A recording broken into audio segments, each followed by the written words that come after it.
Wednesday, June 4th. Welcome back to the Damon Bruce Show, brought to you by Ike's here on the Plus and our good friends at the Dubliner. And speaking of good friends, look at him. There he is, John Lund. It is so good to be streaming on John Lund's YouTube channel as well. Oh, my goodness. How are you, man? It's been a while. Dude, it has been far too long. And, it's so crazy that every day you wake up in our business and you go, what's going on? Oh, my God, nothing's going to happen. Nothing's going to happen. And then just boom, boom, boom, boom, boom. And like I was just doing a show this morning and right in the middle of it, 𝐿eMonte Jr. gets DFA. Dun, dun, dun, dun, dun, dun, dun, But it's just every day it's something, isn't it? I already saw you tweet. You got Snoop Dogg dancing on the poor guy's grave. I've had it. I've just had it with the guy, man. I can't. You know what? Sports. I think you were the first person to use this term. Sports is the toy box of life, right? Let's not take it too serious. When I start getting angry that 𝐿eMonte Jr. is in the lineup, something's got to change, man. The Giants waited too long. You can't wait. Like, I love Buster Posey, the player. I love Buster Posey, the person. But Buster Posey, the president of baseball operations, the jury's out. Yeah, absolutely. And dude, you can't wait a third plus way into the season for a guy hitting 167. Like, let's go. Like, you got to do something. And, what's happening here is Dom Smith's going to be a month. They're going to give him a month. If he can't do it, it's a bridge of the gap to July 1st. Bryce Eldridge is going to come up. If he can't do it, then they're going to make a trade, which is July 31st. Like, there's a pecking order to this whole thing. But if you're Buster Posey, you might have waited too long because the wild card is competitive. You're not catching the Dodgers. So all of a sudden you waited till a third plus into the season to tell me 𝐿eMonte Jr. couldn't play anymore. He was making me angry from my couch, and I shouldn't have to do that. We actually want people to watch the show. Let's stop talking about the Giants, okay? We will absolutely get that. Agreed. One of the reasons why I wanted to have you on, but you got to start. You got to obey the thumbnail, right? People click on that thumbnail to talk. You're right. Hear us talking about how really what a difference a year makes. Just yesterday, you want to talk about how quickly things change, all right? Just yesterday, I was doing a show talking about how Robert Saleh replacing Nick Sorensen is probably the biggest coaching turnover in football that isn't Ben Johnson replacing Matt Eberflus in Chicago. Special teams has clearly become a refocus. Everything that is happening around OTAs seems to have a good vibe attached to it. The schedule is full of easier than games. There are no easy games. There's only easier than games. The schedule is full of easier than games. If you didn't like Brock Purdy's contract the day it came out, 2 days later, you understand it better and you're like, oh, it's actually incredibly reasonable and it's team friendly and player friendly and it's a win-win and there's really nothing to complain about here. Then they go ahead. I thought the biggest reach of the draft was Nick Martin. Then I'm reading all this early returns on Nick. I'm excited about that now. Like, everything seems to have a good story attached to it. CMC, oh my God, he's back, full participation. The Huff trade, even if you didn't like the Huff trade, you find out it's for a fifth, maybe a fourth, not a fourth, maybe a third. You got to like that even more. And then the very first thing from Brandon Aiyuk is the first fleck of negativity. And just, what are you doing around the San Francisco 49ers this year? And for those who do not know what I'm talking about, on Instagram, you got Brandon Aiyuk putting up pictures of T.O. doing, sit-ups in a driveway, which if you speak fluent NFL in the 90s, that's almost a declaration of war, right? And then, he gets a lot of brushback from that. And he's just on there and it's just negative from the guy. And I don't understand what he's so upset about. The guy's got 76 guaranteed $1 million, 120 over 4.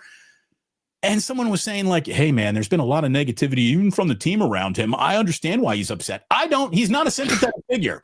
This is not a sympathetic figure. He shouldn't be doing anything but rehabbing hard to get back on the field. There is no winning a PR campaign without catching footballs. And I just don't understand why these guys are toxic to themselves. Why are you making life harder on yourself, Brandon? Well, there's a few things, and you just hit everything right on point. But there's a point with the 49ers, and because of the financial situation, it hasn't come up yet, but it's talent versus tolerance. So for all this shit talking that you're doing, you better be great when you come back. And I don't know if he's like Draymond Green, I got to be this way, and I got to be hard, and this is what motivates me or whatever. Guys are doubting me. dude, you're coming back from a major knee injury, and before you got hurt because of that hold in, hold out, whatever the hell that was last year that started to careen the 49ers out of control from the start, that was on you. I'm bro hugging Kyle one day, now I hate the organization the next, and now I'm going on a podcast because I want to go to Washington. Like, the dude was bipolar last offseason. So now this offseason, like you said, you do have something to prove, man. Because before you got hurt and you get this money at, even though it's funny money at $30 million a year that they didn't want to pay you, you weren't even really that good. And now teams are looking at you going, damn, every year there's a new infusion of wide receivers. And you know what? I don't know if everyone was drunk or whatever the case may be, but last offseason when they paid all these wide receivers, there was this desperation to it. This year it's like, can we get rid of all these guys, all these stupid contracts, the Devontae Adams and Cooper Kupps and all these veteran guys are like, can we get rid of these guys? Because they're a dime a dozen in the draft. It's not like drafting quarterbacks. So all of a sudden teams came to their senses, and it's not like they didn't try to trade them in this offseason. It was just because the money was so prohibitive, even though they released a bunch of other guys that they said, and they have the most cap space against them for players not playing for them this year. But they said, okay, there's a line here.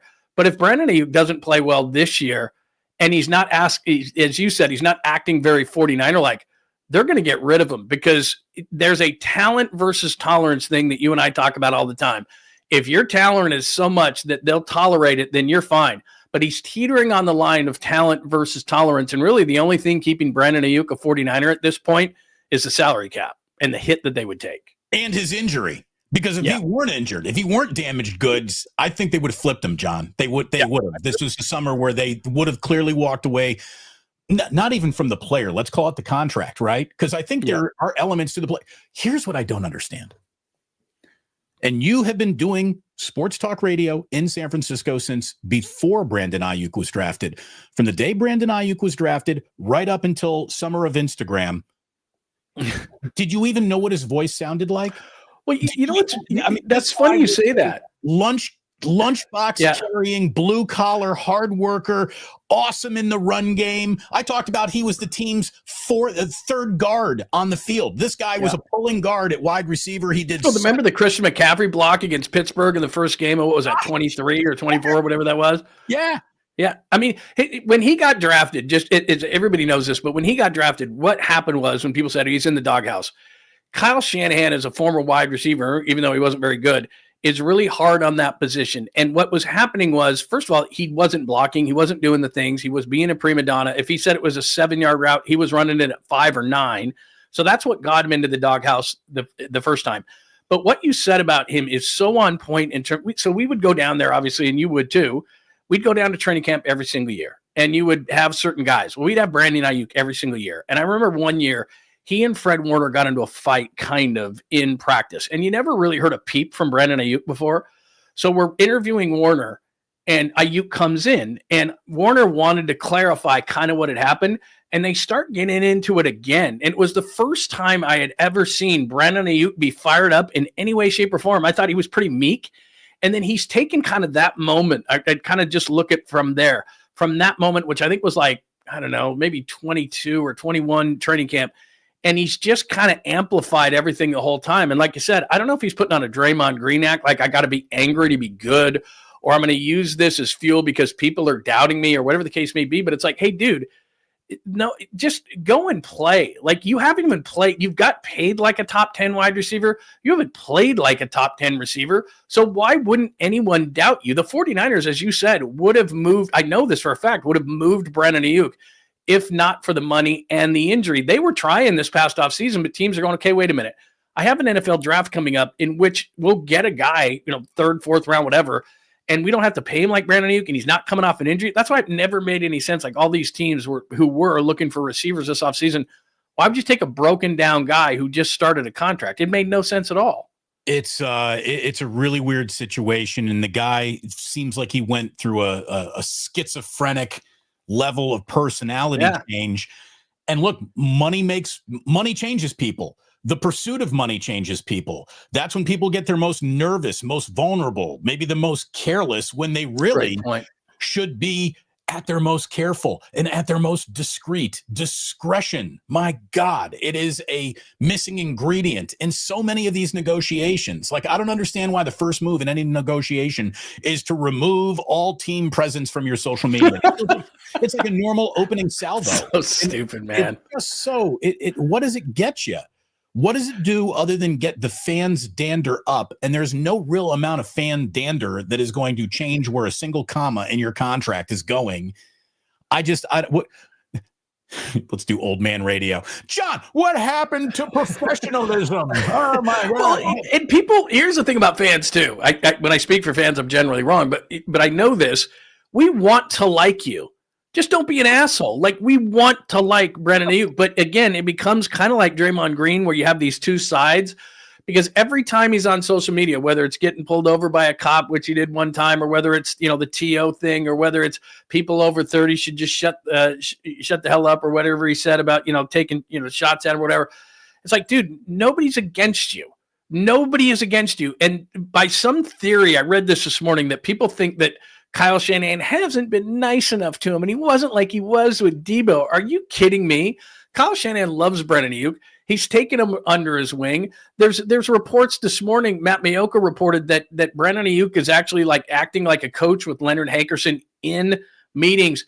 It's the weirdest thing. It's one moment he's fist bumping and hugging Kyle. The next moment he's on a podcast saying he wants to go to the Commanders. The dude's whacked, man. If I were him, or if I could give you a little advice, Brandon, if you're watching today, this is from Uncle Damon. 100% he is. And by the way, I speak Rabbit ears, that dude. I speak from experience, because I am one of these myself. Brandon, you will never be a sympathetic figure. You don't think you'll ever be a sympathetic figure? I will never be a sympathetic figure. John, when you got laid off, did anyone give you a shoulder to cry on? No, you're a non-sympathetic figure as well. I know. And you know what? You want to be a non-sympathetic figure. You want everyone to think, well, that guy's going to work through it. No, there's a lot of guys, when something big happens, you got to worry about them. I don't want to be one of those guys. I'm glad I'm not one of those guys. Brandon Aiyuk, you have a guaranteed dollar of money that is generational wealth. No one's going to feel bad for you. Just rehab this knee injury and go catch footballs. Like, there's no way out. That's it. That is the only acceptable outcome. There isn't any amount of posturing on social media that will earn you credits or demerits. But why? The thing I don't understand. Why does he want to be the bad guy? It just seems like that. Again, maybe it's a motivational tactic. Maybe it's I'm going to rehab and show you. Maybe it's, like you said, there's two things you can do. You brought up money. There's two things you can do when you get money. Half the people will say, or a lot of the people will say, I made it, and they'll stop working. The other half will say, I got the money and I got to go earn it. There's a internal motivation that says, okay, I made it and everything, but every time, if I slow down or stop, everyone's going to try to catch me. And my thought would be with Brandon Aiyuk is, you got the money. Why are you pissed off? What's the motivation should be, I'm going to earn this money for the 49ers. You and I are the same way. I've been doing this so long. I got rhinoceros skin, and I know you do too. I don't care what people say. I don't care what a guy. This is like Kevin Durant-ish. Like, right. I don't care what a guy with an egg avatar with 7 followers thinks. But for some reason, guys like Durant and Brandon Aiyuk have to go after everybody and use them as certain motivation. Hey, Kevin Durant, nobody is questioning your legacy. Hey, Brandon Aiyuk, if you come back and catch footballs, it doesn't matter what people say. The only people, and people say this all the time within a locker room, the only people who matter are your coaches and teammates. It matters not at all what anyone outside of that circle thinks. So I don't know what's pissing him off so much, because one person does not, and he thinks this, 1 or 2 people and their attitude or their thought on you, or what basically what they're doing is trolling you, does not mean that's what everybody thinks, but that's the way he takes it.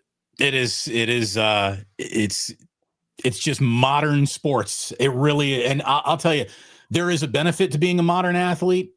You get profile and paychecks that are bigger than ever before, but the amount of attention and the negative attention that come through social media, like, is the deal with the devil that every single one of these guys is taking. And again, my best advice would just be log off. I know it's really a lot easier to say than do. My God, I have trouble putting my phone down when I'm on a beach on vacation. True, man. I get it. But you got to sometimes use that sock drawer from something other than socks, and you put your phone in there too, and just walk away and go get your day done.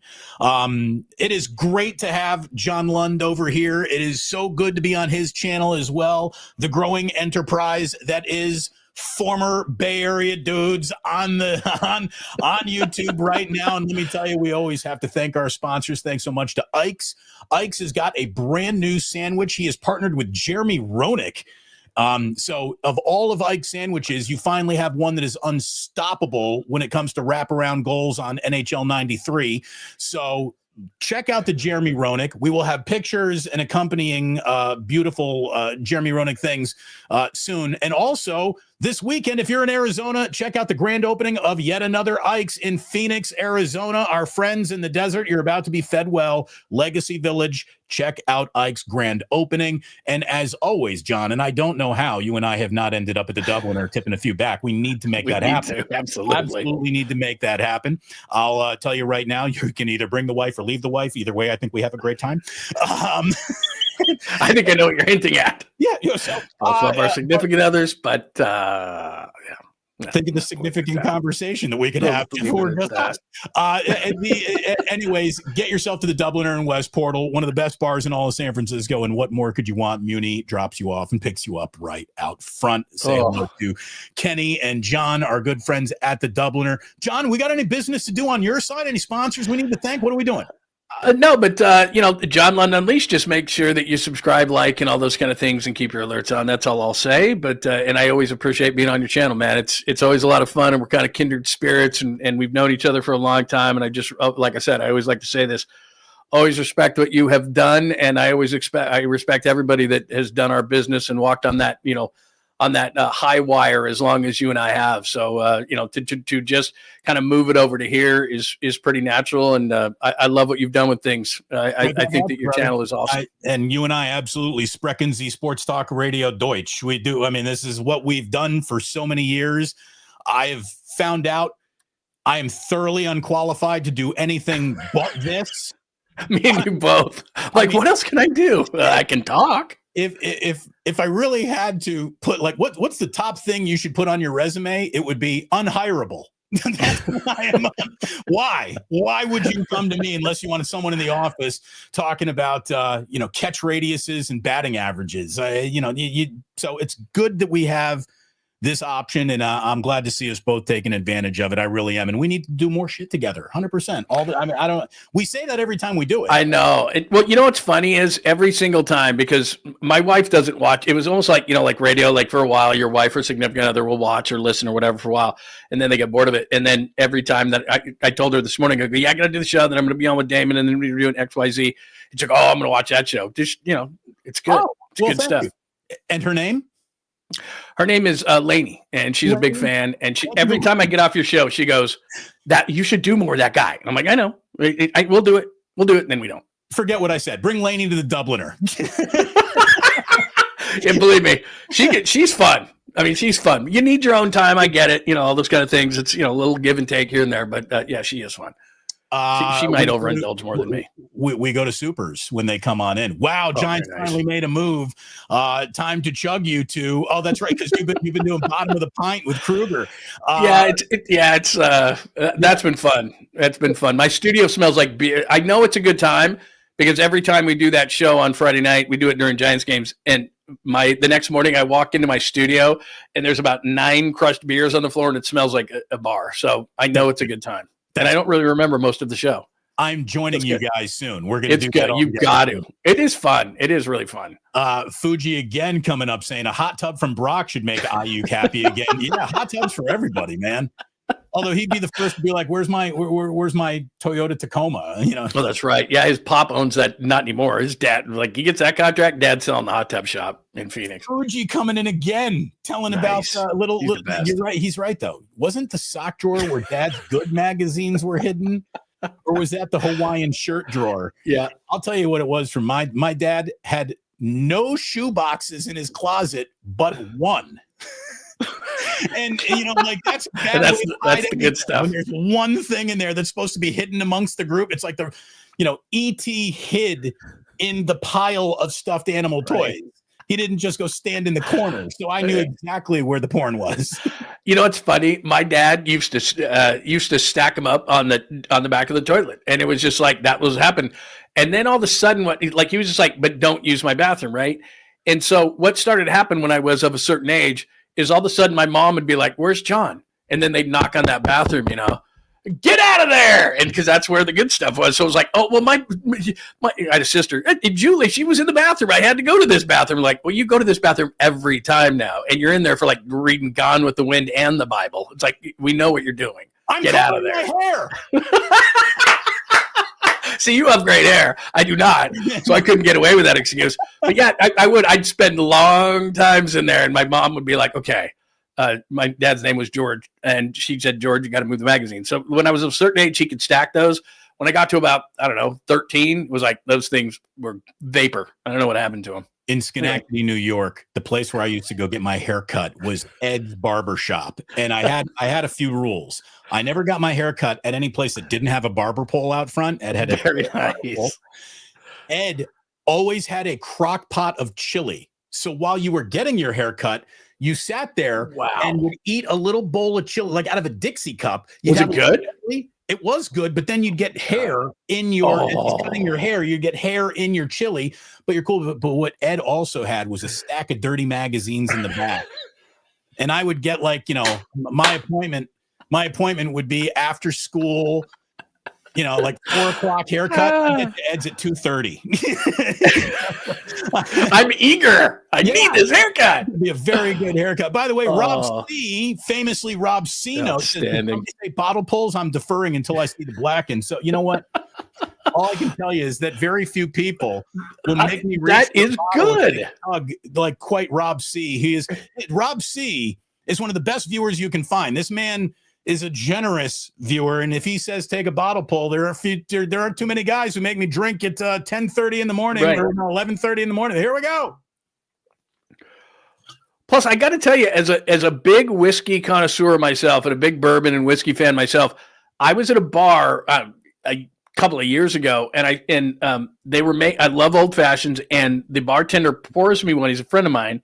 And he brings out the black, and I go, come on, man. That's like Metallica, and that's one of those things like Clooney's deal or Jordan or any of these other people. Or I don't want novelty whiskey. No, but blackened is good. Like he puts it in the old fashioned. And I go, okay, he goes, it's good. I'm telling you, it's good. And he gives it to me, and I have a bottle right there on my cart myself in my house. Like it's good. It is good. It's great. I mean, that's the thing. I love Blackened because Blackened was the very first sponsor that I had on the channel. Like all advertising, nothing goes to infinity. And so they're no longer advertising. I'm still buying bottles of Blackened every time I go to the store. It's fantastic stuff. It really. Oh, by the way, look at Rob. Wow. Deferred the payment.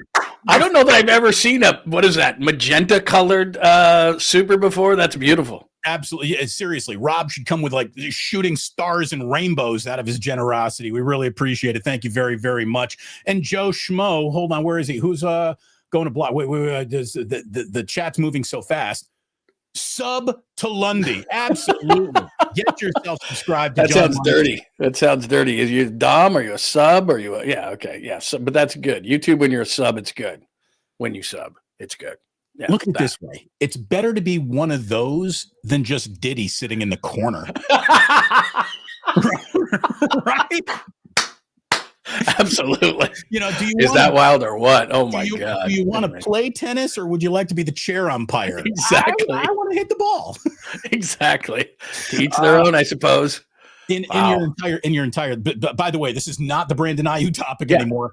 In your entire life, have you ever seen the news coming out of a single story that had an element of sexual scandal to it that is quite like this? No. I mean, seriously, think of the biggest ones you can think of in our lifetime, and there's nothing like this. Is this nothing like single biggest caboose pistol of them all? Yes. Oh, there's every single day. It's like, oh my God. And then, the best part of it is when the news, like there can be great stories, but the best part of it, and what I always try to find is when the newscasters awkwardly have to report this, because they do. And it's not just, this is so big that it's not like Entertainment Tonight or any of those kind of shows or E! Or whatever. This is in the news. So like, Channel 2 has to say, and in the trial today, and they're just like, and they're like, ugh. They hate it, but it's wonderful. That's Fuji, the best part. I yield to Rob C. I'm not worthy. Let me tell you, Fuji, when I think of super chat generosity, your name is at the top of the list always, dude. This guy is literally paying Larry Krueger's mortgage. He really is. He is an incredibly generous. That's a great line. Yeah. Yeah. So that man is paying Krug's mortgage. It's a beautiful thing to do. Come and pay mine and John's as well. We get 3 mortgage payments that we need everyone to help make. But again, you can always pay the mortgage just by hitting like and subscribe, and do it across both channels if you will. Now, again, while I was thinking, I think of guys for certain topics and subjects. And when we were on the same station, when we were on competing stations, I always thought that, you were a baseball guy. You really, really love baseball, and you still do. And I was going to have you on today to talk about how much longer are they going to stick with what clearly is not working. And today, I would like to congratulate the San Francisco Giants on some self-awareness, because Lamont Wade Jr. was DFA'd. I think someone else also went out too. Was it Sam Huff, who was a better linebacker than a catcher? But yeah, Sam Huff, and then Christian 𝐾𝐿, which is it's symbolic of the lack of organizational depth. I don't know what the hell he was doing here, but he got optioned out as well. So 3 guys, and then Dominic Smith, who is a failed first-round pick of the Mets, is the guy that apparently is going to replace, at least in the short term, Lamont Wade Jr. Are they going to plop him in like double or triple A for the while, or is he like in the lineup tonight? I bet he's in the lineup tonight, because he opted out of his deal. He had a June 1st opt-out with the Yankees, and he was a first-round pick in 2013 of the Mets, bounced around to a bunch of teams. In fact, I texted Kevin Franzen this morning because his best season in the majors was 2023, 12 home runs, 46 RBIs with like a 692 OPS and a 254 batting average with Washington in 2023. And the only thing Franny texted me back is, listen to him talk. It's funny. So if that's his best attribute, that's a problem. But you can see this on the surface. What's happening is it's too early to trade. Buster isn't calling. People are calling him, because the most needed position of any position in all baseball is a Giants at first base. So people are calling, and they're offering ridiculous deals. Give us Hayden Birdsong, and we'll give you Chris Mountcastle, or whatever the hell he is with Baltimore, Ryan Mountcastle. Like, they're terrible deals. And so Buster's like, okay, I can't trade yet. So what are we going to do? They've tried every internal option, not going to work. Then they go and they make this move finally, and it's too late. They waited too long on Lamont Wade Jr., and they might be out of the race because of it. And now they bring in Dom Smith. He's going to fall on his face. And then on July 1st, it'll be 𝐸'Eldridge time. So that's the pecking. And then if he doesn't work, then it's going to be fine. It's going to be time for a trade, but at least they won't get completely ripped off in the trade. So there's a part of me that agrees with you. There's the timing says an awful lot about how smart of a team you are. The Giants have a fuck ton of pitching. They do. I mean, they really, really. What did I saw from Bonte? Let me see if I can just quickly bring this up here. I saw something from Bonte. It was last night. He came out with a tweet that made me go, like, shit, you got to do better than that. I'll find it here in a second. But basically, the Giants have so much pitching and so little hitting that right now I qualify them as they're going to miss the wild card by a game and a half. This has missed the postseason by a game and a half, 3 games written all over them. And that makes me think, what do they have, 57, 58 days to the trade deadline? Mm-hmm. Maybe you do try to beat everybody to marketplace. Maybe you do, only because the 2 or 3 games that one more bat could help you win right now. They need that bat today, not 57 days from now, right? And they've got all this pitching, which means it is a surplus to work from. I don't want to include Birdsong, but there are other names that I think packaged could get you an impact bat. I almost want to put that in air quotes, because the impact bat for the Giants is just like, oh, the guy's going to hit somewhere around 260 with 15 more home runs this year. Like that would be great for the Giants. I mean, they'll take that right now. I think Buster needs to get a little more aggressive, or he needs to say what we got in house is not working, and he needs to let his buddy Pat Burrell go. Period. You're 100% right on that. You know what? Man, there's a lot of great stuff that you just said right there. Well, here's the thing. I love Pat Burrell. Both of us have had him on shows before. He's a hell of a great guy. Everybody knows about the Chris Rose thing, hilarious with Brian Wilson, all that. Pat Burrell's a great guy. But the thing is, when all the bats are struggling, if one bat's struggling or two bats are struggling, okay. But everybody's struggling outside of Ramos and Flores. That's it. Everybody else is struggling right now. So what happens is that he's by Buster Posey in the front office. They're trying to turn, lemons into lemonade. They can't. And so what's happened is that they need a new voice. It's really that simple. When everybody's struggling, it's not Pat Burrell's fault. But first of all, they need a new voice. So along with what they did today in DFAing Lamont Wade Jr., they should have let Pat Burrell go, even though he's a good guy. And even though it's not his fault, because they just need a new voice. In terms of the trades, I agree with you 100%. They are wasting, I'm not going to call it historic pitching because it's not that. But in May, they had a 2.54 ERA for their bullpen. They had a 2.77 ERA for their starters, and they went 13-14. This is great pitching, and Birdsong's just going to get better in the 3 spot. Ray and Webb are all-star types. And if Verlander at 42 can even be a 4th starter, and what Roop did last night is a 5th starter, and you've got it. The guy, to me, who could get you that bat, and he could do it right now, and I know you don't want to give him, you don't want to let him go, is Kyle Harrison. I like Harrison, but he's a 2-pitch guy. I think he's going to be ultimately a reliever. I really like him. So before his value goes completely kaput, trade him to the A's for Brent Rooker and put Rooker in left and put Ramos in right. Like Mike Yastrzemski. Here's where I get pissed. Mike Yastrzemski's been doing this for years, and he's 34 years old. Got news for you. He ain't changing. So That's on the Giants, not on Mike Yastrzemski. He's a 4th outfielder, really nice defensive player. But he's 3 for his last 44, man. Right. So you need right. So you're having trouble at first base. You've got a plan there. What's your plan in right field for when Mike Yastrzemski inevitably goes what he's doing? 3 for his last 44, but he's a good defender. Okay, Patrick Bailey is a non-bat. Now you got a non-bat in right. You got a non-bat at first, and somehow Tyler Fitzgerald forgot to hit with power, and Willie Adames sucks ass. And so all of a sudden, and Chapman's Chapman.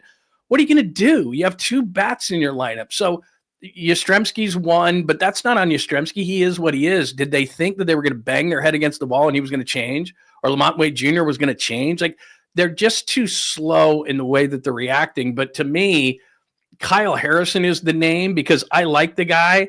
But the reality is, I think Birdsong has passed him. I think 𝐬𝐮𝐬𝐫𝐷 may have passed him. You've got that. Plus, you can always sign pitching in San Francisco. Like, you lose a Harrison, they're all afraid that it's going to be Zach Wheeler for Carlos Beltran in 2011. Like, that's, oh my God, is it going to be the next Zach Wheeler? Do you want to win? You have pitching that is as good as any, and you have the best bullpen in baseball, even though Duvall blew it last night. The pitching is too good to sit on your hands and do nothing with your bats. Just too good. The tweet from Bonte was that since May 16th, Giants starters have produced an ERA of 1.69, yet they have an 8-8 record with a 1.69 starter ERA. Now, Duvall was a leaky oil can last night. Otherwise, he's been pretty damn lights out. The problem was, did you hear the Dwayne Kuiper fuck you last night? Dwayne at the top, if you watched that last night's Giants game, top of the 9th or it was top of the 8th, bottom of the 8th inning, excuse me, bottom of the 8th, the Giants had a 5-pitch 1-2-3 inning where they went down on 5 pitches. And you're scrapping against the Padres here. You have not beaten the Padres yet this year. You just had a brutal loss to them the night before. Can we have any plate discipline? Can there be a single solid grinded out at bat? No, they went down in 5 pitches. And then Dwayne Kuiper says 5 pitches, which is the equivalent of fuck these guys coming out of Dwayne Kuiper.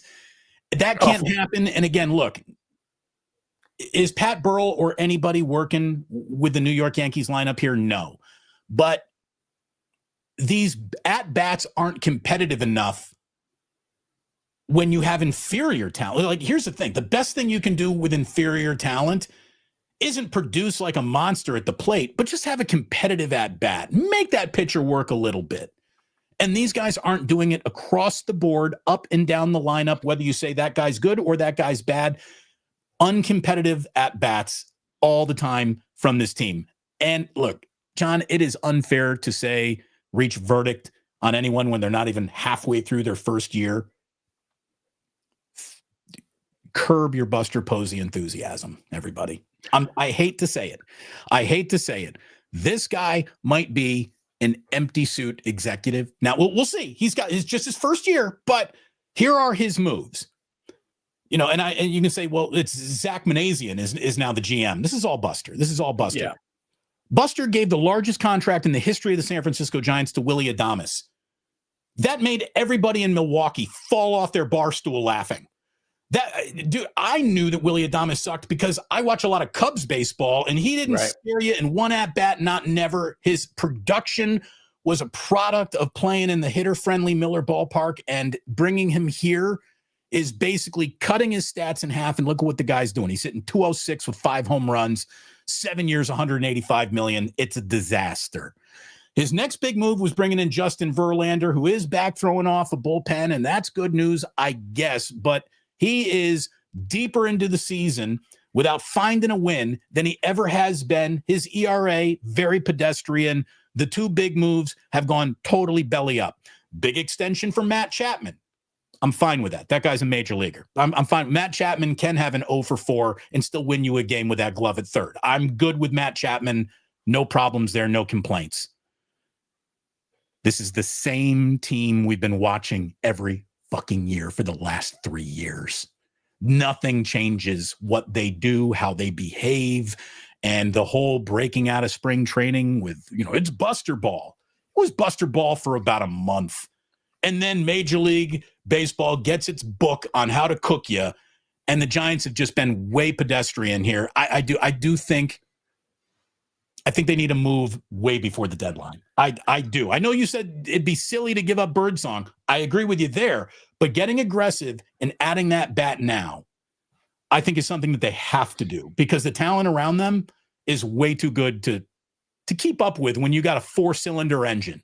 You're racing against the 8-cylinder Dodgers, the 6-cylinder Padres, and you are sitting there with a Honda Civic just chugging away. It's got to be better. Well, you can't waste this pitching. I mean, that's what it comes down to is, bullpens from year to year. Who knows? I mean, the 2021 bullpen was absolutely great. They fell apart the next year. I don't know what Duvall is going to be next year. I don't know what Walker is going to be. I don't know any of these guys are going to be. From year to year, bullpens fluctuate. So when you have the best bullpen in baseball, that's huge. The first 2 guys in your starting rotation are money. Your third guy, I think, is going to be Birdsong. And if they leave him alone and don't have him looking over his shoulder of whether he's going to get knocked out of the rotation, then I think you got a 3. And then it fluctuates all the time. Roop looks like a really solid 4. Maybe Verlander can be a 5. If he is, then you have great pitching depth and you can make a move. Plus, the other thing, like you talked about, look, the Dodgers already won the division. All right, now you're dealing with the Mets, the Braves, the Phillies. The biggest problem is, and then you go to the Central, and then, of course, you just talked about the West. The problem becomes, because of that third wild card, which can benefit you in one way, it hurts you in the other, because I was looking at this the other day. There's 6 teams right now that are hopelessly out of it, right? There's 6 teams. It's Colorado, it's the White Sox, it's the Orioles, it's the A's. Those are the teams that are hopelessly out of it. Now you look at their rosters, there's a reason why they're shit, because they don't have any good players. Now, a thought would be on the White Sox. Okay, let's look at Andrew Vaughn, the former Cal Bear. He's hitting like 189. Let's look at Luis Robert. He's hitting 177. Let's look at Ryan McMahon. He's hitting like 206. Like, all these guys are underachieving, which is why those teams are bad. You're looking at like a Ryan Mountcastle of the Orioles or something like that until you get deeper into this process. So Buster's going to tell you, man, it's really hard. I don't care. I'm with you on that. I don't care how hard it is. And I don't care if you don't want to have another Zach Wheeler on your hands. You can't waste pitching this good. So what are you going to do when Dom Smith inevitably falls on his face, because that's what he's done for his entire career after being a first-round pick of the Mets in 2013? Is your move really Bryce Eldridge is going to come in and save the day as a 20-year-old? Is that your move? And that's where I'll back you on the Buster thing is great player, great guy, but you've got to differentiate as a total different person to say, has he succeeded? Because their thought process was coming in, we're just going to do it again. Lamont Wade Jr. I didn't expect him to hit 167, but I knew he wasn't good. I knew that Mike Yastrzemski was a fourth outfielder. There's a theory that I like to say, the if game. If your team has a bunch of ifs, you suck in any sport. It was if first base, if second base, if catcher, if left field, if center field, if right field. That was all their ifs offensively. Flores has been a pleasant surprise, and Ramos has backed up the first half of last season as a real player. Short of that, every other if has essentially, and Chapman's Chapman. But when you get too many, well, Chapman's in there for defense, and Bailey's in there for defense, and Yaz is in there for defense. Who's going to hit? Right. How about no one? Right. That's when you have a team that has struggled to score more than 3 runs. So that's the front office, though, right? That's what we're just saying is you had this idea that Wade was going to be different and Yaz was going to be different and, Lee was going to be up to the contract. He got off to a great start, but not anymore. Yaz got off to a great start, not anymore. That Bailey was going to be better somehow hitting. Like you went into this season thinking this was going to happen, knowing that the Dodgers, Diamondbacks, and Padres in your own division were this good. And that you look at the East and they're that good, and the Mets just worked the Dodgers. And, I don't know if the Central is going to be outside of the Cubs with their great offense. They're going to be looking for pitching. But the reality is you knew this was going to happen, and you allowed it. And this is a major market team. We are not the A's. We are not the Twins. We are not the White Sox. We're not the Brewers. I wish we were the Brewers. But the reality of it is it's not acceptable to be doing what the Giants are doing. It's not acceptable to every single year be an embarrassment and I hope we can make the playoffs. What is that? Right. Every single year, that's what it is. Like success would be getting into the wild card game. That's not success for a major market like this. Right. Again, I thought you were trying to become a team that won World Series like regularly, and it has not been. Here's the other thing that I'm concerned about. Buster is only hiring friends and family. Yeah, it's a bad recipe. Yeah, it really, really is. Now, I'm not here to render any judgment on Manassian yet as the GM. How much power he really has is to be debated. We got V-Rock here saying Farhan did nothing. Actually, Farhan gave you the 3 best players on this team: Robbie Ray, Jung-Hoo Lee, and Matt Chapman. I mean, what would the Giants be without the 3? He stole Robbie Ray. Yeah. You got to get. I mean, look, did he ultimately have success? I'm pretty shocked. ESPN the other day called the Giants farm system 29th, and I thought that was something he was going to fix, and he didn't. I mean, you can rip him for a lot of different things, but like you said, getting Robbie Ray for Mitch Haniger is honestly, right now is one of the best moves the Giants have made in 20 years. No doubt. Honestly, no doubt. Look, Farhan certainly had his problems. I thought Farhan, he was really good around the margins. Where he sucked was right in the center of the picture. Mm-hmm. Like, that's the problem. But Farhan did put the best players on this roster, on this team this year. I will give him that. The Giants are basically Chapman, Ramos, Flores, Jung-Hoo Lee, and then 3 quality starters with Logan Webb, Robbie Ray, Birdsong. I really like Randy Rodriguez. I really like Camilo Duvall. Kyle Harrison, very interesting, but like you said, could be a trade prospect based on what you hoped and what you got.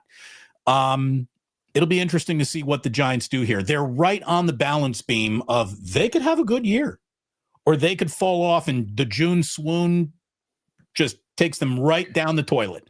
We'll see.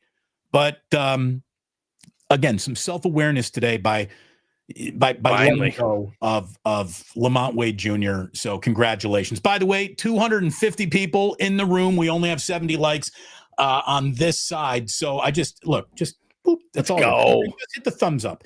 And if you're doing it on the Plus, get over and do it on Lund's channel. If you're watching on Lund's channel, come on over here and do it too. Make it the magic. We appreciate it. We really, really do. Are you excited about the NBA Finals? I am. I think it should be interesting, but I also think it's going to be a gentleman's sweep. I think the Oklahoma City Thunder, John, are among the least reported great teams of our lifetime. They have not nearly garnered the attention that most 68 win teams and easy breezy to the NBA Finals usually are. Maybe that's Oklahoma City's fault. Maybe it's the national media's fault. I don't know whose fault it is, but this team, I think, is going to make quick work of the Pacers. I hope we get a couple of good games, but I'm here for an NBA Finals of small market teams. I love the fact that it's not the same three teams over and over again now. And it's even at the detriment of the Warriors. Like, I like variety in my championship rounds. Plus, the thing is that, and this is at the detriment of the Warriors, which is Oklahoma. I don't see how they're not a dynasty unless they screwed up themselves. But Sam Presti, who ran the Spurs for years or was part of the top of the Spurs for years, knows how to get a dynasty. When Shai Gilgeous-Alexander is 26 and Jalen Williams is young and Holmgren is young, they don't have to go out, even if they lose this series, I don't think, and go out and try to get Giannis. They don't have to go get Durant back. They don't have to do any of those things. So, and Presti still, through these amazing trades that he made, he still has picks coming in from the Clippers and all these teams. He can use those to potentially get veteran players who can come off the bench. I mean, I could see that. But their big three of Shai Gilgeous-Alexander is only 26, and he isn't even playing as well as he can. And Holmgren's going to actually add some weight, and Jalen Williams is actually being a Robin to the Batman of Shai Gilgeous to SGA. Unless they screw something up internally, unless there is a major injury, which could always happen, they're going to deny teams from winning championships the way the Warriors did, the way Jordan did, the way LeBron did, where you have really good players in history like a Barkley or Malone or a Stockton or whomever who didn't win championships, or the Warriors didn't win as many. And so as the Warriors kind of tool up and try to get some size in the offseason or whatever, they're going to use Kuminga to try to get size or get bigger or whatever, which they have to do in the Western Conference. I don't know that it's going to matter, because what's going to happen is Oklahoma City is already this good, as you said, winning 68 games. They'll win this championship, and then they'll decide we don't have to go balls to the wall, pedal to the metal. We've already won it. We can win 60 or 58 and know, just like the Warriors do, we know what it takes to win a championship. They get that championship swag, and the Warriors can do everything they want to do. They're not beating Oklahoma City, because not only are they better, not only will they add more, not only do they have a guy who knows how to not screw it up unless there's an injury.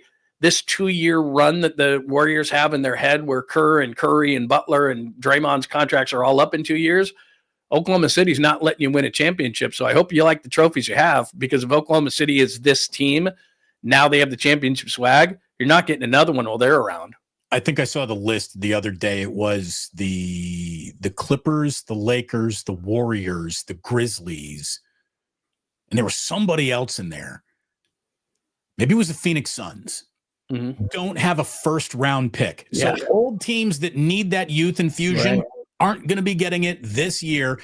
Meanwhile, the Oklahoma City Thunder have 2 first-round picks, more options behind those first 2-round picks this year. In the next coming 6 years, they have a stockpile of draft capital that would make Jerry West blush. And they play their cards right. This could be an absolute monster. And like you said, they could turn themselves into the ring-chasing destination for the buyout player all of a sudden. A championship changes everything. If you don't believe me, I know some of you might not be old enough to remember this. The Golden State Warriors used to be the biggest bumbling drunk in the bar. What? They did? And then turned into a guy with a corner office in downtown San Francisco. The Thunder are about to do that. The Thunder are about to be the team that other players, in spite of the fact it ain't sexy, might want to join. They really are. So, well, in a guy like Caruso, for example, like that's the guy that kind of is a glue piece. They can continue to whatever they need, go out and get. Hartenstein is a guy they can keep adding those, but they know they have the big three. They're going to sign them. They're not going to screw up like they did when they had the big three with Durant, Westbrook, Harden, and 𝐮𝐫𝐽. I mean, that was a great team, and they just, by little pike, because they were a smaller market team, they just didn't feel like they could do that. Those days are gone. They're going to sign those big three, keep surrounding with players. And here's the other thing too. I keep bringing up a big three. They've got younger guys on their team like Wallace. These guys are first-round picks. These guys are lottery picks that could actually be better, but are playing roles like defensive stopper, when the reality is they deserve bigger roles. They've got younger players who actually haven't shown everything they can do beyond their big three. And then when they start adding those pieces, like you said, okay, they don't need really more first-round picks, So they turn those into usable players who are going to give them more depth. I mean, like I said, unless Sam Presti somehow tries to jump steps after winning a championship, which then he would not do, it's like, oh my God, I'm desperate to win. We're so close. Right. He's not going to do that. So they're going to suck up all the championships. The one guy who's not going to screw this up is Presti. Like, that's right. Who he is. If they had some guy that you didn't know, but this guy, like, he was up there with the Spurs hierarchy, and he knows, like, continuity. That's what, other than Durant, then that was a no-brainer because of a loophole. The Warriors had there was the DeAndre Jordan stupid thing, or Kevin Love, or early in that process, Jerry West was like, you're not trading Klay Thompson. Like, the Warriors were, at times, if it was up to Joe Lacob possibly, would have made some of those dumb jump moves that would have screwed him up. Wasn't Howard's name out there, right? So, Oklahoma City's not going to do that. They are going to have won a championship. They're going to have the swag. It's going to be tough in the window that the Warriors have to unseat these guys if they win this title.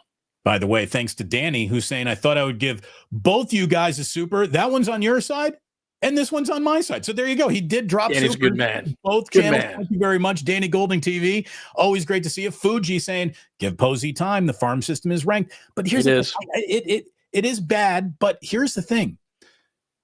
The two biggest advisors Buster Posey has are his former agent as the front office advisor and Bobby Evans. Right. I was gonna say. Look, Bobby Evans is a darling of a guy. I freaking love Bobby Evans as a person. He was the lifeguard that allowed the Giants to drown. Bobby Evans was the end of Giants' success when he was promoted to general manager. He didn't sustain it. He didn't continue it. And how much he really had to do with building it under Sabian's watch, that's debatable. It really is. So Bobby Evans, the guy, A+. Bobby Evans, the I'm here to retool, Gah. So I need something other than friends and family there. By the way, Fuji coming in saying the Giants, should they try to extend Ramos early or wait? Yes. I would work out a team-friendly deal. I'd try to buy out some free agency from him right now. How about this? In a farm system that hasn't produced dick, you might as well sign the one guy who's actually pretty good at this. Yeah, I thought going into the season, was he the first half guy from last year was an all-star, the second half guy who struggled? We obviously have our answer, and this is what you do in Major League Baseball. You sign guys early, and the Giants shouldn't have to be a team that does that, to be honest, but everybody's doing it. I know the Cubs, like you're a Cubs guy, my whole family's from Chicago. They tried to lock up PCA, Pete Crow Armstrong, who other than Ohtani has one of the best MVP resumes going this year, and they tried to get him early and try to get him done, and he said no. But they've got an ownership group just like the Giants, right? The Ricketts, they don't spend a ton of money, so they're trying to get it done early. That's what you'd try to do. I'd do it with Ramos. I'd do it in a second. Here's the thing. PCA is having the kind of career that says don't sign too early. Right. He knows it. There. I don't know if Ramos. No, he's not that. He's not PCA, but you hit it right on the head. When you have such few guys and you have an ownership group that, pinches the nickel until the Buffalo shits like the Giants do, even though they should be a team that, is a major market team, but forgot. So, it's Buster Posey going in there with his, his cup. Hello, sir. Can I have a nickel? And they're like, for what? No, like we already gave you Willie Adames. That should be good for like 5 years, shouldn't it? Well, no, I need guys all the time. No, you don't. Like, they don't. The Cubs and the Giants are kindred spirits in that way. It's like your major market. No, we're not. Yes, you are. Like major market. I've heard every single might be cheap metaphor there is. That's a cheap. That's an oldie. That's a cheap one. Nickel to Buffalo shit. I tell you, as old as it is and as old as I am, that has not gotten to me until today. The reason why I brought that up, my dad is a Chicago guy. And that's where I learned that one, and that's an old Chicago one. Squeezing the nickel to the Buffalo shits is a, and you could steal that one.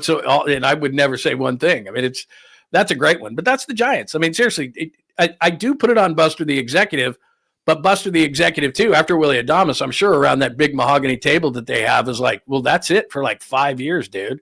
Like best, and if he fails, and like if he hits 206 the whole year, he'll never get another free agent in his tenure. Like we gave you one 5 years ago and he sucked. It's not going to be good. By the way, VRock 408 says, how do you feel about the Pacers' future?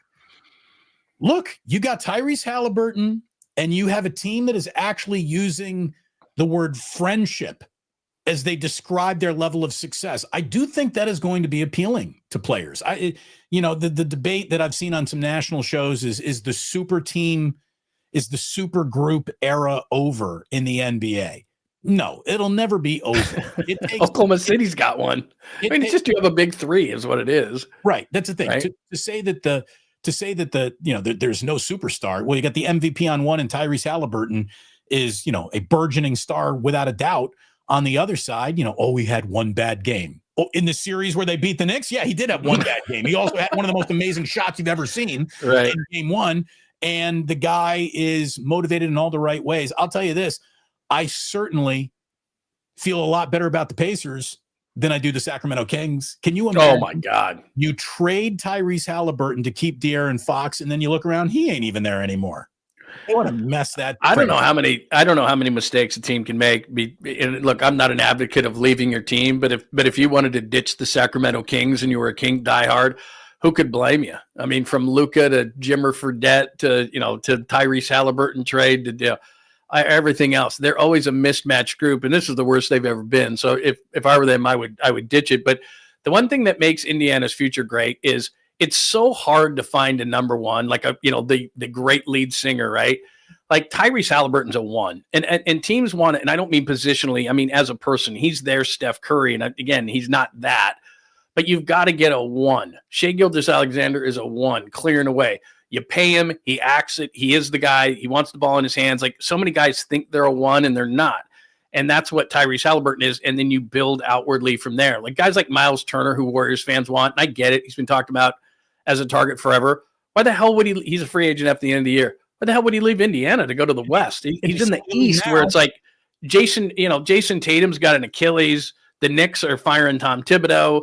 Like you're not leaving Indiana. Like you're in a really great spot there. So, Ben Mathurin, they've got a really nice young core. Pascal Siakam, obviously, you're not leaving that for the Warriors unless there's a money issue or you hate being there. But they've got a guy in Haliburton, and the Kings just didn't see it in a guy who's a true number one who could lead a team and everybody can line up behind. So, yeah, Indiana's going to be good for a while. I mean, look, they made the conference finals last year. They make the NBA finals this year. They're not going anywhere. No, that's a contender. Oh, by the way, they also got helped by the fact, well, I mean, they knocked the Cavs out, so good for them. But the team that had the best record, gone. Boston Celtics, Tatum, not only gone this year, gone next year because that injury happened so late in the year for their best player. By the way, we're about to find out who Jaylen Brown really is. I mean, now we're going to figure out what you are. Good player, but can he step into the? That's going to be tough. Role? Yeah. The sun is setting on the Miami Heat quite like never before, it feels like. The 76ers have the two greatest false prophets in the history of basketball in Daryl Morey, who is the most overrated general manager of our lifetimes. Daryl Morey spoke fluent dork, so the internet fucking loved him. All of the basketball dork Mallorca who, have all their podcasts, they loved him. And really all he was James Harden likes strip clubs. The James Harden trade for a minute there was great for him, but Daryl Morey will build you a team that is just good enough to make you believe, but never good enough to win a thing. Oh, plus the decision on Paul George. I mean, talk about dodging a bullet for the Warriors. Like they're all in on Paul George and the kind of year he had and injuries and all that kind of stuff. And Oklahoma City obviously made the trade with them to get the deal. Indiana's where they are because they traded George to Oklahoma City. Oklahoma City's where they are because they traded George to the Clippers. I mean, he is the gift that keeps on giving. And then he goes to the Sixers, and it's like, God, remember the Warriors wanted him? I mean, could you imagine if they gave up a bunch of assets to get Paul George? That would not have been good. Not Dude is a loser at all. The Fuji says, bottom of the pint Friday. When you coming on, Damon? I will come on soon. I promise you. Plus, we don't even have to keep it the whole time. Just we're watching a Giants game and drinking beer. I mean, everybody wants in on that. We got to have you on. My God. I'm in. You wouldn't believe how readily available for bookings. Well, she just took a plug on a whiskey at 10:30 in the morning. All we're doing is just sucking down some beers. I mean, it's a good time had by all, I'm in. 100% in. And I appreciate everyone being in here today. One of the beauties of being on YouTube is you don't have to stretch a 2-subject show into a 4-hour show. You come, amazing. You go, you hit the piñata, then you leave the party. I think we've done a lot of piñata whacking here. This has been a quality program, and there's no reason to stretch it any further than it has to go, which means, John, are you ready for Today in History? Yes, I am. Okay, good. I'm glad you are, because if I weren't a sports talk guy, I might have been a history teacher, but that required more schooling, and that wasn't going to happen. So they don't pay enough. We begin with happy birthdays. Do you remember the show Party of Five? Yes. Remember that show? Yes, I do. The actor on that, Scott Wolf. Wow. Yeah. 50. He looked like he was 12 years old, like all the time. Like he was never going to age. Boy, I would have never thought of Scott Wolf today. Wow. 57 years old today. Another member of that 50 club today. Probably among the best looking members. Angelina Jolie turns 50 today. She's only 50? That's it. Wow. That's it. And T.J. Miller, who was the sidekick in Deadpool, and was on the Silicon Valley show on HBO. Funny dude. Really funny dude. 44 years old. I would have pegged him as older. He is. I would have too. He's done drugs. So happy birthday to all involved. He was the bartender in those movies, right? Yeah. Yeah. Outstanding. He's funny. Today in 1784. Elizabeth Thibault became the first woman to fly untethered in a hot air balloon. She flew for about 45 minutes and then, unfortunately, had terrible trouble parallel parking and scraped the shit out of her hubcaps. Would you ever go up in a hot air balloon? I would never go up in a hot air balloon. Like, and I'm adventurous and everything, but a hot air balloon, no chance. You could never get me up in one. I've seen too many videos. Chance. Ultimately, I'm interested. But now that I have kids, that's a pass. Yeah, that's a great point. I jumped out of an airplane in Vegas one time, and it was very hungover.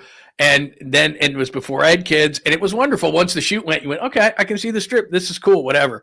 But before, in those seconds that you're doing this, you're like, I'm dying. I'm going to die. And I wouldn't do that again. But I would never go up in a hot air balloon. I'd just see way too many videos, way like on wires and stuff like that. No. Yeah, no. Today, in 1876, the Transcontinental Express arrived in San Francisco. It took 83 hours and 39 minutes to get from New York City to San Francisco with the first transcontinental railroad trip. And actually, over the Memorial Day weekend, the family and I were up in Tahoe, and we rolled into Truckee, and Truckee is a huge part of the Transcontinental Railroad. Love Truckee. Very interesting. I'd never been to that little downtown Truckee area before. Oh, it's so cool. Great place to eat. Yeah. Incredible. Yeah, incredible. 83 hours. Thank God we are in the era that we are. I know that it's not exactly right, and there's a lot of things wrong with our world right now. But can you imagine it taking 83 hours to go from New York? What did you say, New York to San Francisco? 83 hours? Oh, my God. No chance. Bring a book. I mean, seriously, I can't even handle being next to a person for like 4 hours on a flight. I want to kill him. I mean, can you imagine 83 hours? Oh, it's you again. Oh, good morning again. It's like, oh my God, 83 hours. My God. Let's get a little bit more modern, and let's get a lot more relatable than hot air balloons and transcontinental railroads. Today in 1937, the very first shopping carts were introduced at the Humpty Dumpty supermarket in Oklahoma City, created by the store owner, Sullivan Goldman. And thank you, Humpty Dumpty. Thank you for giving us the shopping cart. We need those. How did it take? I assume people went shopping. Yeah, what did they do? 37. Little hand carts? Just gather it all in your arms. What do you do? Bring one of your 19 children to, That's wild. Because I know every time I go to the store, I think I don't need a cart, and I'll do that. And then it's like I'm bodybuilding halfway through my thing through the store. As soon as you have a cart, that gallon of milk, you're like, oh, fuck. Exactly. Oh, I need, all of a sudden, I need a 12-pack of beer. Now, thing is like an anvil that I'm carrying around, but I'm too prideful to go get a cart. What if you do? That's amazing. The Humpty Dumpty. See, I'm going to go impress with someone with that today. Did you know? I want to impress my wife. There was an article that I read that said that the shopping cart test is a test of whether or not you are a productive member of society. Do you return your shopping cart? Great call. Because 100% of the time. 100% of the time. I am a one. Not only that, not John, 99, 100. I'll pick up a stray. Me too. And bring it along too. Yeah.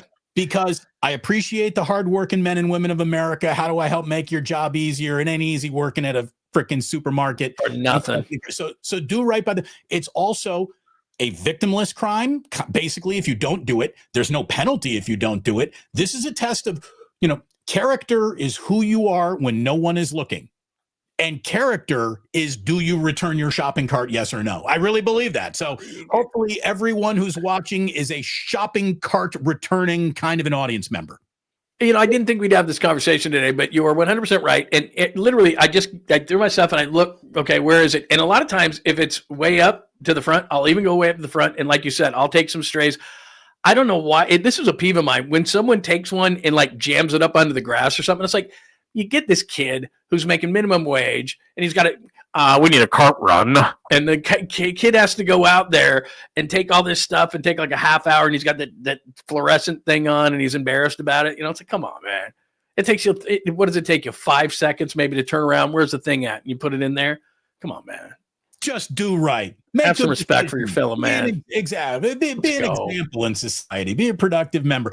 By the way, thank you, Humpty Dumpty. And coming from your side here in your side of the chat, Kyle McKiernan says 1 billion% of the time I return my cart, leaving them all hyped up on the curbs. I hate it. So do I. Also from your side, John Joseph wants everyone to know that the Humpty dance is your chance to do the hump. That's solid. By the way, why is it that like out in the West, you're from the Midwest, from the West, it's like Safeway, Albertsons, whatever it is, Fry's maybe. In like the South, it's always some weird ass name. Piggly Wiggly, Humpty Dumpty. Like they got some weird, like it's a friggin' grocery store, man. You don't have to, it doesn't have to be that creative. Right. It doesn't. But yeah, you do find that like in parts of the country, like South, it's really South, where it's like they have to name it some weird ass thing. I know there's a Piggly Wiggly, Humpty Dumpty. Like, I don't know. So anyway, that's nothing compared to nothing. But, right. On the East Coast, it's Stop and Shop. Like how more specific can you be? You stop, thanks. You leave. I was just going to stay in the car and drive on through. By the way, Sam Bruno Mike coming in here with the super for the ganja jar saying, my first job was collecting carts for a grocery store. I always return the shopping carts. Since then, I know what it's like to chase those damn things. It ain't easy. Do you see they got now shopping cart plows? Like they hook up the back shopping cart. Oh, yeah. They got those at Target. Yeah. And they got the electric ones that's nice. That's cheap technology, baby. Nice. All right. Did you think you were going to do 8 minutes on shopping carts today? No, I did not. But it's like, it's one of those things where you're like, think about it like, yeah, you're right. And it does. It pisses me off when I see someone not do it. Or they'll, like I said, they'll jam it up to a curb, and I'm just like, come on, man! Like 3 seconds for your fellow man. Pretty easy. It is about character. It's a good point. Let's see. You know the movie Dunkirk? Yes. Today, 1940, that shit happened. Wow. I like how you presented that. That shit happened. Yeah, that happened. Hey, we got to get 300,000 troops across the damn, English Strait here while the German tanks are firing upon them. What do we do? Well, apparently you just have to send Tom Hardy over in a Spitfire and everything's going to be just fine. It's very simple. But there you go. One of the all-time retreats in the history of warfare happened today in 1940. A little more something relatable to guys like you and me, John, who would do terrible in a theater of war.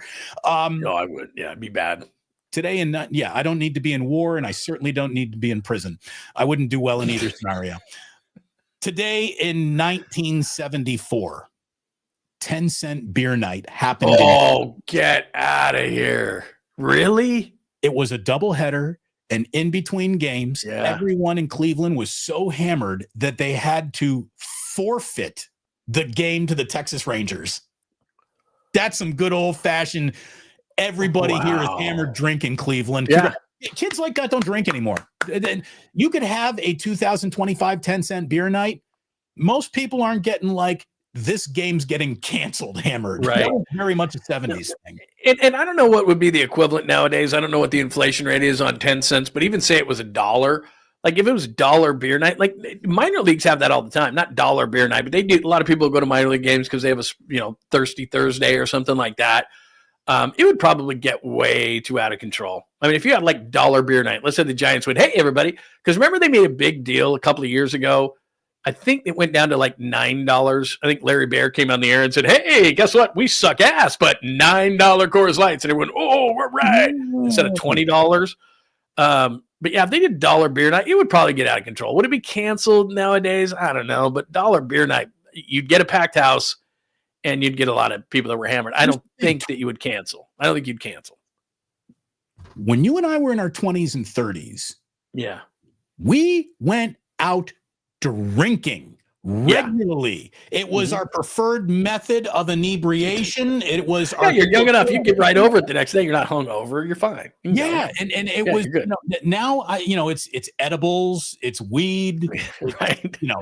Mushroom microdose chocolates, and kids just don't get down quite like they used to with all their health kick and whatnot. And it's my society's faltering.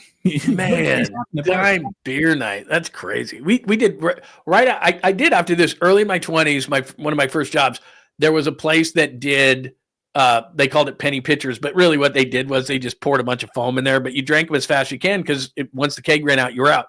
And every Tuesday night, when I was about 22, 23, we would get that hammered on a Tuesday. Finally, after about 2 months of it, I just went, I can't do it anymore. And they're like, you pussy, what's wrong with you? And I'm like, I can't come in. Like Thursday, you could stumble through a Friday, but it was penny pitcher night on Tuesday. And every Wednesday I'd just walk in, and I was a writer at the time. And it was like, God, I got to think today. Like some of my friends had just, whatever, sales assistant job, whatever, you could get through that. And I was like, I'm supposed to write I can't think. After like 2 months, I had to stop. And that was when I was like 23. It's just gotten worse. Yeah. It's, come on, kids, learn how to drink again. Would you please? Be hungover every day. Let's see. Today in 1976, they called it the gig that changed the world. Only a few dozen people were there at the Lesser Free Trade Hall in Manchester, England for the debut of the Sex Pistols. Come on. Today in 1976, we got the Sex Pistols, and that was the moment. There was a punk movement. This brought the punk movement right to the main stage. Yep. There was no denying that there was something happening after the Sex Pistols came out and changed music forever, for the good and the bad of everyone. Right. By the way, there's nothing worse than like the last thing the punk movement ever wanted to be was mainstream. Right. At some point, Nirvana isn't alt music. It's on every radio station. And I'm sure Johnny Rotten hated his success as much as he loved it. No doubt. And they couldn't even play. That's the great thing about the Sex Pistols. Like Sid Vicious couldn't even play, but they were like, we don't care. Yeah. And you're going to buy it. It was like, you can't even play bass. Yeah, it's all right.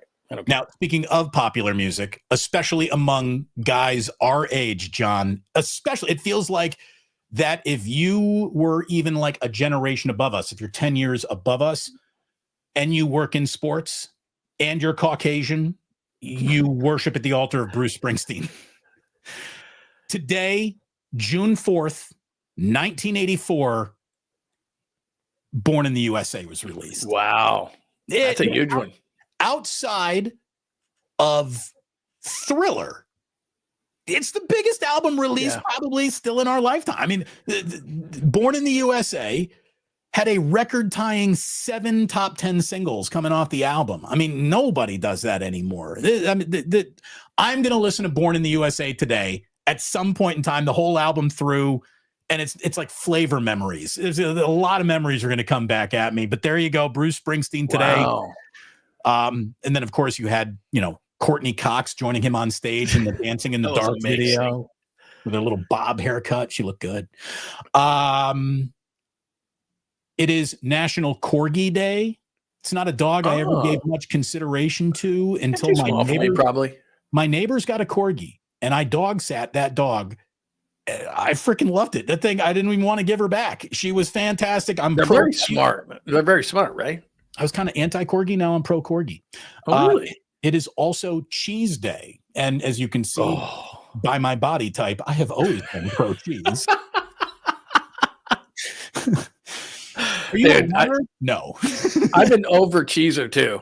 Like if a recipe calls for something, or if like put a little cheese, it's like, no, there's not a little cheese. Like if I do, like a grilled cheese, it's got like 5 different cheeses, or macaroni and cheese, or it goes on just about everything. Maybe not desserts or something, but yeah, I would say I'm in, maybe not the 1%, but I'd say like as far as putting cheese on things, and then once I do that, putting way too much cheese on something, I'm probably in like the upper 10% of people. I love it. I love it. I love it. Finally, we wrap up with this. Well, let me add first. Let's do our final goodbyes and bidding, because there is a reason why we'd be wrapping up with all this. But everyone, go and subscribe to John Lund Unleashed right now. Thank you. Or maybe when the video is over, the live stream is over. But if you are watching on Damon Bruce Plus, go subscribe to John. Do it now. This guy is out there grinding as hard as anybody, and it's great content. I mean, he is. Go get yourself some John Lund in your life. Go get yourself some Ike's. If you're ordering for your office, check out Ike's Catering. Get yourself to the Dubliner and West portal, and please hit like and subscribe if you have not. And John, we end with this, because everyone thinks that I came up with the phrase, sports don't build character, they reveal it. That is not mine. That is John Wooden. And today in 2010, we lost John Wooden at the age of 99, one of the all-time great coaches, one of sports' greatest thinkers and gentlemen. There are so many phrases in sports that just became like, well, everyone says that. Where'd it come from? I don't even know. That come from John Wooden and his coaching. The only good thing to ever come out of Purdue, John Wooden. So there you go, John Wooden. Well done by you. Yeah, I feel honored to be on the show today. When he passed away, but still, I know that you've done that for years and said that. Man, at 15 years, that goes fast. My God, it really does. Crazy. 15 and years. On that note, as we've always said, sports don't build character, they reveal it. And like that, they're gone.